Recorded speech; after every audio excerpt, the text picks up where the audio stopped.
Hello, I'm Ryan Burg, and today I'm at Wallingford, Connecticut at the Gaylord Hospital's campus where they are hosting the Gaylord Gauntlet. The Gaylord Gauntlet includes 500 runners participating in a 5K and obstacle course to help raise funds for the Gaylord Sports Association for adaptive athletes.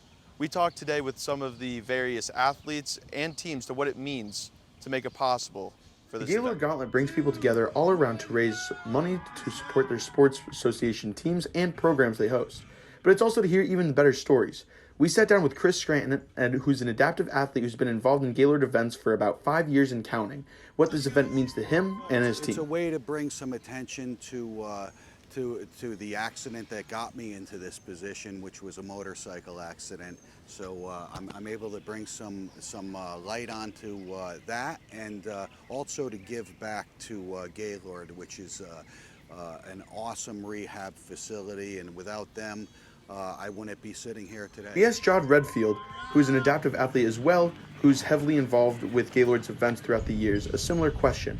He runs for Team Hanger Clinic, a company which makes his prosthetics as well as for others, about how much this event impacts the disability community. I just like this the whole concept of the Gaylord Gauntlet, especially with people with disabilities, because it gives you a way to get outside and tackle obstacles that you wouldn't normally do. Not many people with prosthetics, run, let alone climb walls or climb in the mud or, any other crazy obstacles that we have. The Gaylord Hospital has helped so many people over the years, as well as creating these sporting events and programs for their patients who are interested. The Gauntlet is where people can give back to the hospital and what they've done to so many others. It brings people out each year to challenge and push themselves, as well as to continue the hospital's sports programs and events like these for adaptive athletes everywhere. Today, I talked with the United States wheelchair rugby team for an exclusive interview right before they take off for the Tokyo 2020 Paralympics.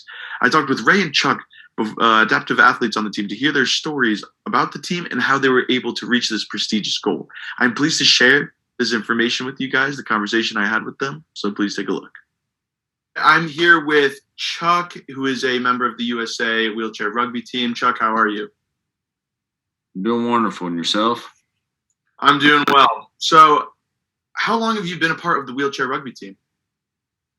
I've been a member of the team since 2012. It was the first year that I made the national team, and then I've been fortunate enough to make the team every year since then.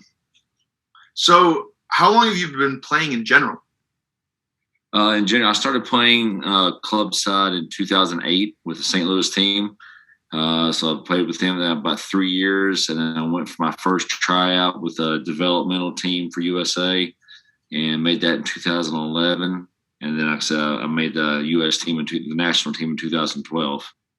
I was privileged to talk to both of them, and I can't wait to see them in action. The wheelchair rugby event will start on August 24th and will end on September 5th. Make sure to tune in and witness them go for gold. And I'm Ryan Burg, giving you the inside scoop. Every Tuesday and Wednesday night, the Ohio University Ultimate Frisbee Club practices from 10 o'clock to 11:30 for the tournaments they have ahead of them this season. Ultimate Frisbee might not sound so intimidating, but it's tougher than it looks. The game is based around endurance for route running and hand-eye coordination for getting open to catch the Frisbee. With all of that in mind, the game can also get pretty physical, as well as cause serious injuries. I've seen like a broad range of injuries. Myself, I haven't had anything too bad, mostly just like some ankle sprains, kind of like soccer-like injuries where I'm kind of getting just run into and roll an ankle. I have seen some really bad ones, so I've seen everything from like a torn ACL to like broken arm, stuff like that. We had a guy on the team who unfortunately had a concussion a couple years ago just because of a collision. Kind of like any basketball stuff can happen. It's kind of like that on jump balls. With competitive instinct and aggression, the game Ultimate Frisbee can get pretty physical, and all they have to protect themselves with is only cleats and a uniform. The Paint Valley Bearcats hosted the Washington Courthouse Blue Lions on Friday night. The game was a shootout from the beginning, with the Blue Lions opening the game by scoring first and then Paint Valley answering back quickly. It looked like the game was slipping out of the Blue Lions' hands, with the Bearcats scoring 3 consecutive touchdowns before the end of the third quarter, with the score of 22-6, with one of those coming from quarterback Dak Estep to wide receiver Dylan McDonald. Backup Blue Lions quarterback Eli Haithcock stepped in after Troy Thompson went down with an injury and knew the game had to be turned around.